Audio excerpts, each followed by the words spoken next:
பெண் புலி வந்து இங்க இருக்கு, கல்கத்தால இருக்கு.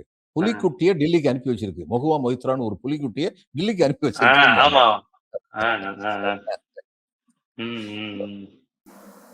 Okay okay. அப்ப தொங்கு சட்டசபை வந்தா பாத்துக்கலாம், என்ன பெரிய இது, இதுக்கெல்லாம் அடங்குற ஆளாங்கிற மாதிரிதான் மம்தா போவாங்க. அப்ப கார்கேட் எல்லாம் போய் நிக்க மாட்டாங்க. கார்கே என்ன சொல்கிறாருன்னா வெயிட் பண்ண மாட்டாங்க. கார்கே என்ன சொல்றாரு, அன்கண்டிஷனலா அவங்க ஆதரவு கொடுப்பேன்னு தான் காங்கிரஸ் சொல்லுவாங்க. சிபிஎம் அது மாதிரி சொல்றதுக்கான வாய்ப்பு இருக்கு. ஆனா சிபிஎம் வந்து அன்கண்டிஷன் சொல்ல மாட்டாங்க. எங்களுக்கு லேபருக்கு இதெல்லாம் செய்யணும். அவங்க கொள்கையை பிரகடனப்படுத்தி அவங்க பேசுவாங்க. அந்நேரம் என்ன நடக்குது என்னால சொல்ல முடியும். இவங்க ஏத்துக்குவாங்களா?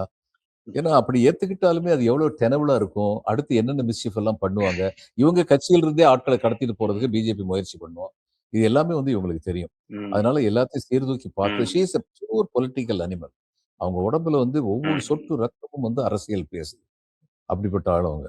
அதனால அவ்வளவு அவசரமா வந்து முடிவெடுக்க மாட்டாங்க. ரொம்ப முக்கியமான அந்த கேள்விக்கு எப்படி அணுக போறீங்கன்னு பார்த்தேன். ஆனா நீங்க சொல்றது அவங்களுடைய இயல்பை நன்கு அறிந்தவருங்கிற முறையில நீங்க சொல்லியிருக்கீங்க. அப்புறம் மம்தா சொன்ன குற்றச்சாட்டை கவனிச்சிருப்பீங்க. ஈவினிங் ஓட்டு போட வந்தவங்களெல்லாம் மத்திய காவல்படை அடிச்சு கலவரத்தை ஏற்பாடு பண்ணி பலரை வந்து ஓட்டு போடவே அனுமதிக்கல, பர்டிகுலரா முஸ்லீம்களுங்கிற மாதிரியான ஒரு விஷயத்த சொல்றாங்க. ஒரு வீடியோவும் உங்களுக்கு நான் அனுப்பியிருக்கேன், பார்த்திருப்பீங்க. அது என்ன சார், அது அப்படி ஓட்டு போட வந்தவங்கள ஏதோ அப்படி அடிக்கிற மாதிரி இருக்கே, அது என்ன இப்படி இல்லாம பண்ணுவாங்க? அந்த வீடியோ உண்மையா இருந்தா அப்படி பண்ணிருக்காங்கன்னு அர்த்தமாகுது இல்லீங்களா? இது கலவர பூமியில வந்து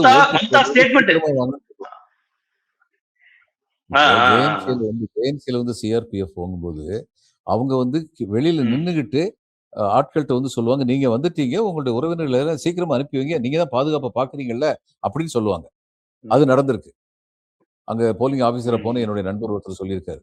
அப்படியெல்லாம் வந்து நடக்கும். ஆனா இந்த மாதிரி அடிச்சு விரட்டுறதுங்கிறது வந்து அமெரிக்காவில் வந்து பிளாக்ஸுக்கு இது மாதிரி நடந்திருக்குன்னு சொல்லி ஒபாமா சொல்லியிருக்காரு. நான் சேர்ந்தெடுக்கப்பட்டது காரணம் அப்படி அடிச்சு விரட்டப்பட முடியாத அளவுக்கு பிளாக்ஸ் வந்து கன்சாலிடேட்டட் ஆயிட்டாங்க அப்படின்னு சொல்லி அவர் சொல்லியிருக்காரு. அதுக்கு முன்னாடி நடந்தது, அது சர்வ சாதாரணமா நடந்ததுன்னு சொல்லியிருக்காரு.